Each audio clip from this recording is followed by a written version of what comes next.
higher analogues. So let's look at this example. Here we can see three different equations, and the solution of the first one has no singularity points. The second one has a simple pole, which depends on the initial data, and the last one has a branch singularity point, which also depends on the initial data. And here's its definition. So we will call points which depend points of solutions of differential equation which depend on the initial data movable. And the Painlevé property or Painlevé test is when solution of differential equation has movable poles only, movable simple poles only.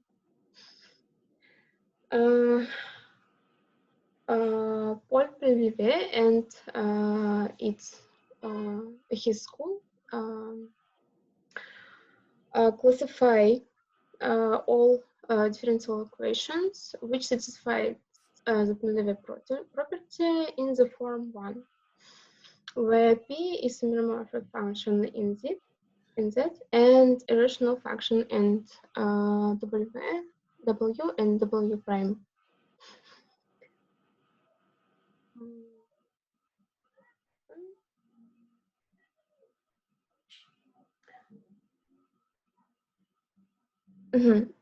And he find 50 classes of such equations, and only 6 of them define new special equations, special functions, which call Painlevé equations. So how to solve such problem? Now people use isomandromic problem with parameter z. Here A and B are matrices, and Y is a fundamental matrices for the differential equation. And such matrices A and B should satisfy the compatibility condition in the form 2. And all Painlevé equations are the compatibility condition of the linear problem, of different linear problem. And here we can see the confluence scheme for the Painlevé equations. The right notation for symbols means that the monodromy surfaces for this isomandromic problem has is non-ramified, and the corresponding Katzen variant is an integer. And black symbols means that the monodromy surface is ramified, and the corresponding Katzen variant is half integer. The red arrows means that we can find some change of variables which transforms one Painlevé equation to another one. And red arrows means the classic confluence scheme. And after some period of time, people find another lax representation. Yeah, sorry. A and B are called the lax pair. And people find another lax representation for some Painlevé equations. Here we can see that the third Painlevé equation has 3 different lax representations, and the second Painlevé equation has 2 different lax representations.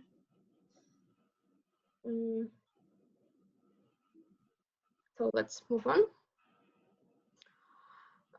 Here, an explicit form for 6th, 2nd, and the first Painlevé equation. Painlevé equations, for instance, the sixth Painlevé equation has 4 simple poles at points 0, 1, infinity, and z, and the Katz invariant is 0, 0, 0, 0.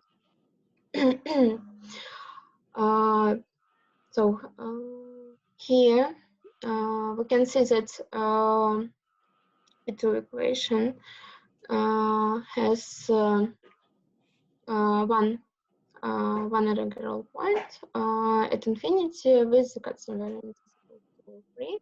So it's a non-ramified case, which was obtained by Jimbo and Niva. And let's look at the example how to find the first Painlevé equation from the second one.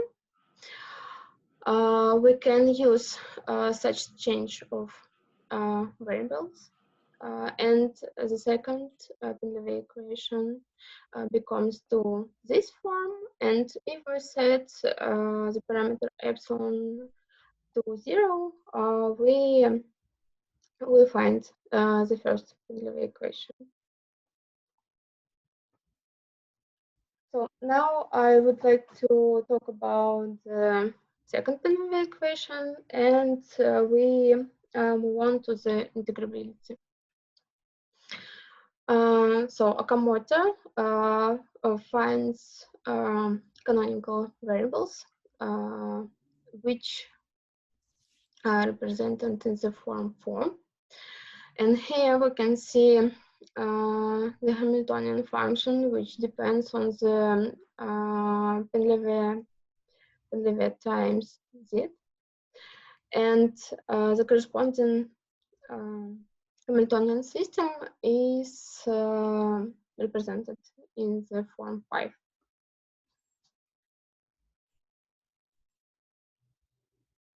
So Jimbo and Niva found the Lax pair for the second Painlevé equation. Here we can see that the matrix A has the regular point at infinity, and the compatibility condition for the linear problem became to this system. And if we exclude from this system the variables u and v, we can find the second Painlevé equation, which was on the previous slide. But if we exclude from this system the variables u and w, we will find the 34 Painlevé equation in the following form.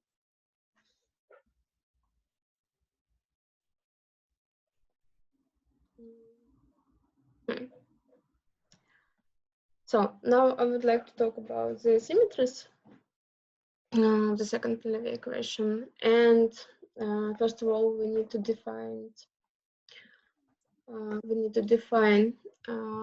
Backlund transformations. So Backlund transformations transform one PDE solution to another one solution, and if such transformation leaves a PDE invariant, in this case, a Backlund transformation is an after Backlund transformation. And let's look at this example. Here we transforms the solution of the second Painlevé equation to the minus W, and and the second Painlevé equation becomes to this form. And as we can see, we transform the second Painlevé equation with parameter b to the second Painlevé equation with parameter minus b. So, and we find the first Backlund transformation for the second Painlevé equation. If we recall commutative variables, we can see that transformation from our example is equivalent to transformation in the form 6, and new coordinates are canonical, also canonical. Here we can see another Backlund transformation for the second Painlevé equation, and these new coordinates are also canonical. It's well known that all Backlund transformations for the second Painlevé equation are represented in the form 8. And if we compare the transformations R and S, we can see that if epsilon equal to 1, then Backlund transformation consents with the transformation S, and if epsilon is equal to -1, then the Backlund transformation consents with the composition of R and S.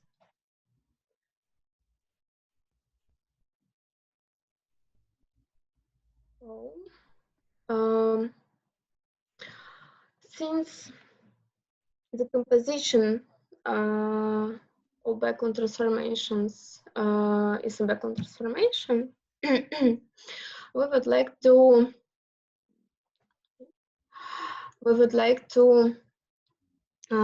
investigate the composition Tk and Sk, and here we can see their explicit form.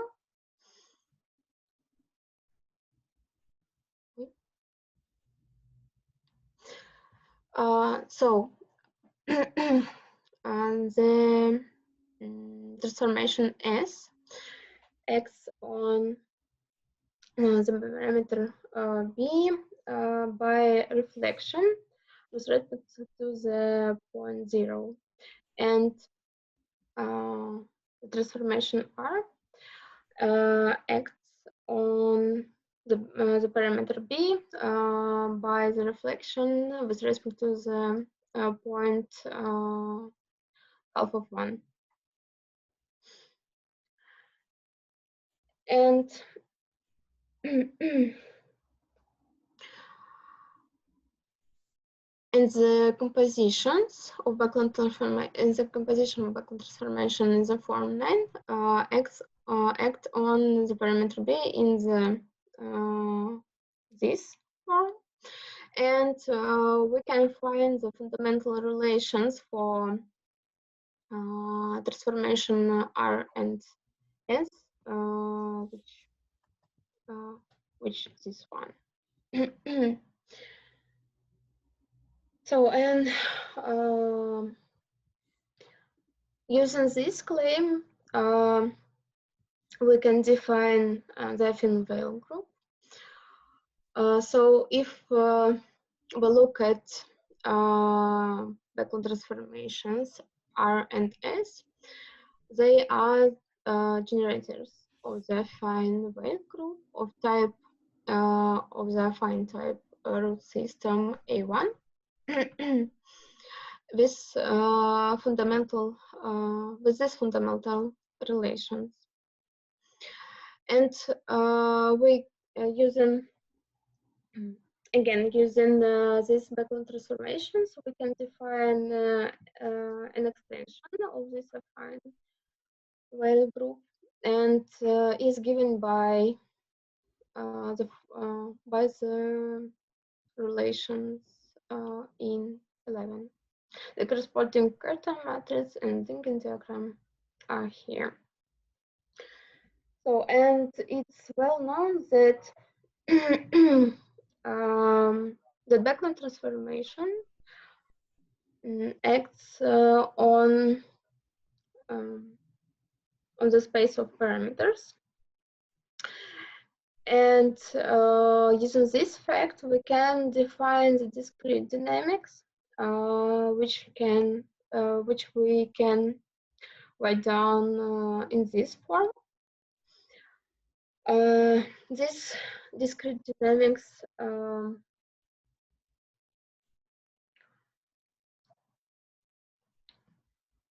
so the discrete dynamics defined on the root system, and the affine root system is 7, which is orthogonal to the Dingen diagram for the case for the affine case A1.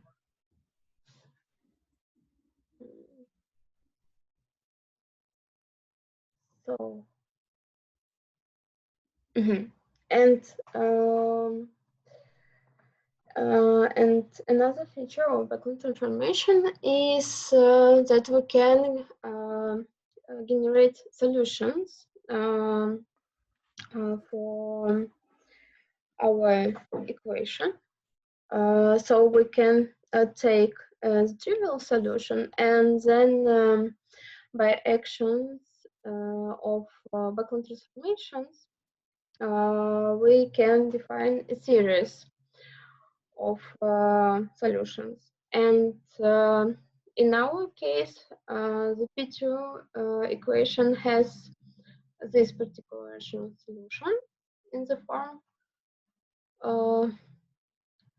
And when we will act on this by TK or SK,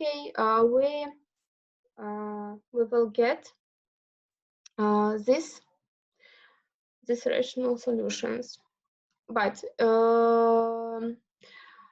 here we can see that for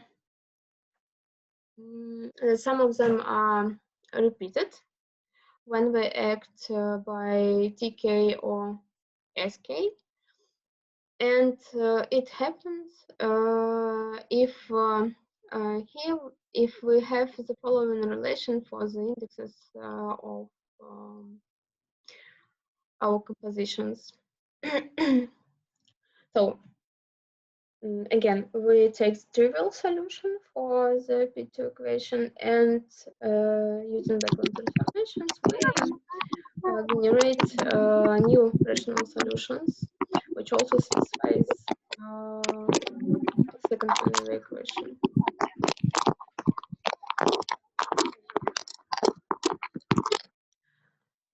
So now I would like to talk about the sigma coordinates in single form for the P2 equation. Sigma coordinates usually defined by the Hamiltonian of the system, and using Hamiltonian we can define coordinates sigma prime and sigma prime prime. And if we rewrite the Hamiltonian in terms of coordinates sigma prime and sigma prime prime, we can find the sigma form for the second Painlevé equation. And the key claim for these coordinates is the following. Sigma coordinates for the second Painlevé equations. This is for the second Painlevé equation, not symplectic, but log symplectic. And this fact could be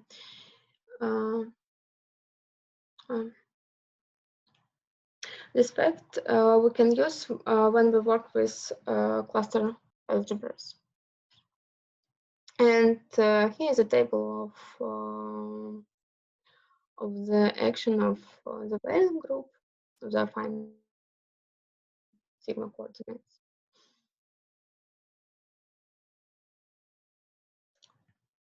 So let's talk about the high analogies. It's well known that the second Painlevé equation can be obtained by time reduction from the MKDV equation. So the MKDV equation is the result of the Bechdel transformation of the MKDV equation by the mu transformation. And this equation has the following symmetry. The following symmetry X, and to this symmetry we can find independent coordinates W and Z, and using these coordinates we can reduce the modified Korteweg-de-Vries equation to the second Painlevé equation, where alpha 1 is a constant of integration.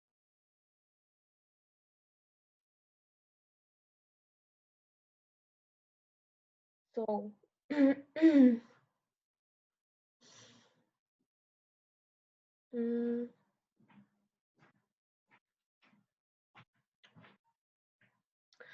if we consider the stationary KTV hierarchy in this form, where ln is the Lenard operator, we can find the stationary P2 hierarchy.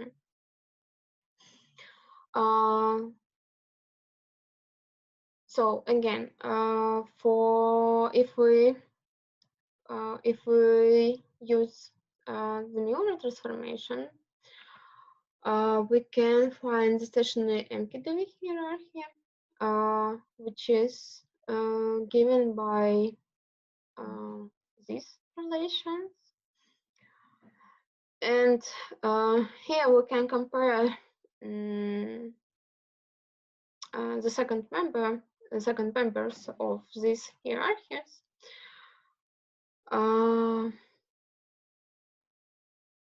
So we can see that they a little bit different. And what I would like to add, we can see that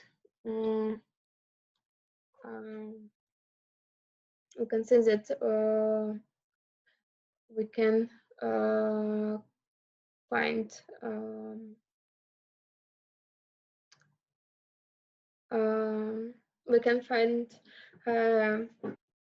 analogues by using this recursion relation for the Lenard operator, and we will use it when we would like to find stationary P2 hierarchy. So move on. Let's look at this equation, and we would like to extend our symmetry, which we find in the previous slides. So, and the symmetry becomes to this form, and the corresponding independent coordinates is given by this form. So using this dependent coordinates, we can find the stationary P2 hierarchy by reduction from the MKDV hierarchy. And here we can see that n starts from 1, because for n equal to 1 we have an algebraic equation, which is not a differential equation. For n equal to 1, this equation coincides with the second Painlevé equation, and for n equal to 2, we have the following one. So, but we know that the GDEq equation and the modified GDEq difference equation has the Virasoro symmetries, and using this symmetry, we can find the non-stationary P2 hierarchy. So the independent coordinates for this symmetry is given by these relations, and if we add these coordinates to the previous independent coordinates, we can find the non-stationary P2 hierarchy. And here we can see an additional term where decay is the time flows. And again, for n equal to 1, we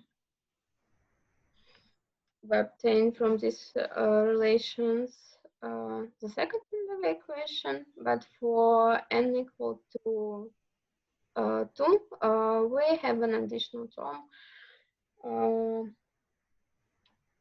with factor with a time flow t1.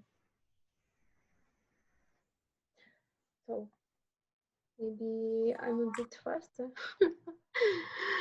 but this is the last slide. Maybe some question, or maybe I should add more details for the previous. First of all, let us thank the speaker. And if anyone has questions, please. Yes, I have. Yeah, sure. Well, when you described KDV hierarchy,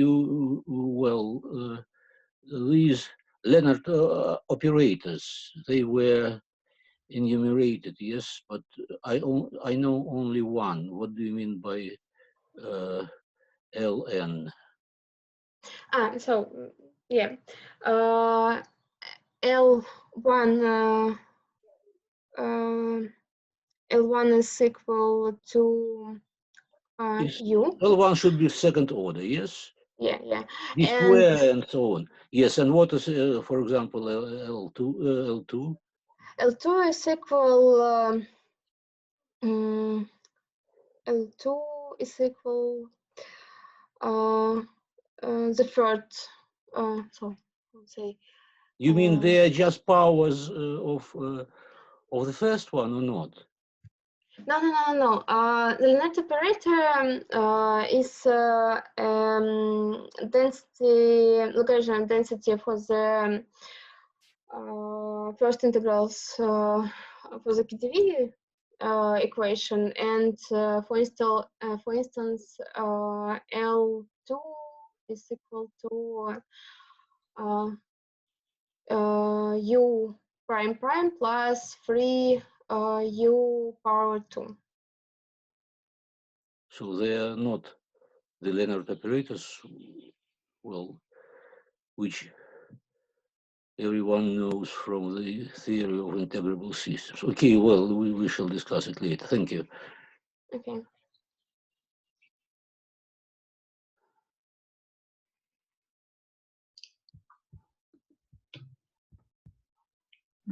Any more questions, please?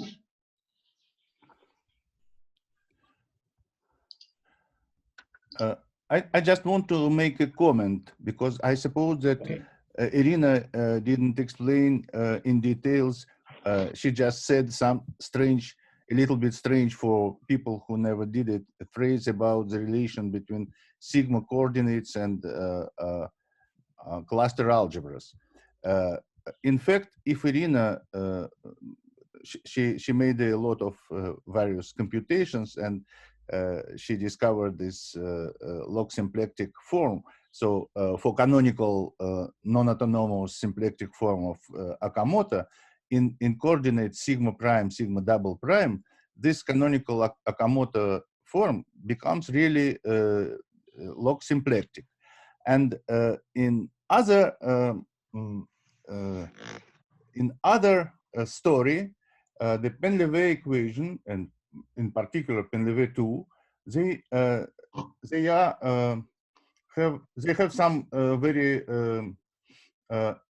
indirect relations with the so-called cluster algebras. Namely, if you study the varieties of monodromy data, these varieties, they are in some sense log symplectic varieties. It means that they are not symplectic, they have some singularity in infinity. If you projectivize these surfaces, all these surfaces, they are affine cubics, and these cubics have a singularity in infinity. And if you write try to write the canonical coordinates on this surface, you obtain so-called log symplectic singularity. It is true for Painlevé 6, and it is almost true for other Painlevé equations. Almost, it means that you should have a lot of work to find proper flat coordinates on these surfaces which have toric or log symplectic form. For Painlevé 6, it is well known that you can write the Poisson brackets on this cubic in the form dx over x wedge dy over y. So if you have mutations or transformations of the variables x and y, then after five steps, these simple mutations goes to initial state, and the symplectic structure, log symplectic structure, preserves by this. So it is just the first steps in interest in symplectic geometry and cluster algebras and quantization and so on and so forth. It is very amazing that if you write a very equation, not linear system and the monodromy data surface, but the very equation, it is also can be written in log symplectic form in these sigma coordinates. Sigma coordinates people knew and is used in different ways, but It is just a nice observation which Irina did during her computations. Another nice observation, if you do the same for Painlevé 1, you obtain explicitly symplectic, not log symplectic, but explicitly symplectic non-degenerate structure. So the nature of this non-degeneracy for Painlevé 1 we never still well understood. But the result of computations are interesting. Other Painlevé equation, it's very difficult to write the proper canonical form in sigma coordinates, but for Painlevé 4, it was also done, not very nice, but singular with second degree of poles. Anyway, it is interesting to study symplectic geometry and other transformations in sigma coordinates. I think that Irina also had full classification of Weil group actions in sigma coordinates, and it is a part of. She didn't say about it, but because it's technical and very difficult to present, but it is. I hope it is useful.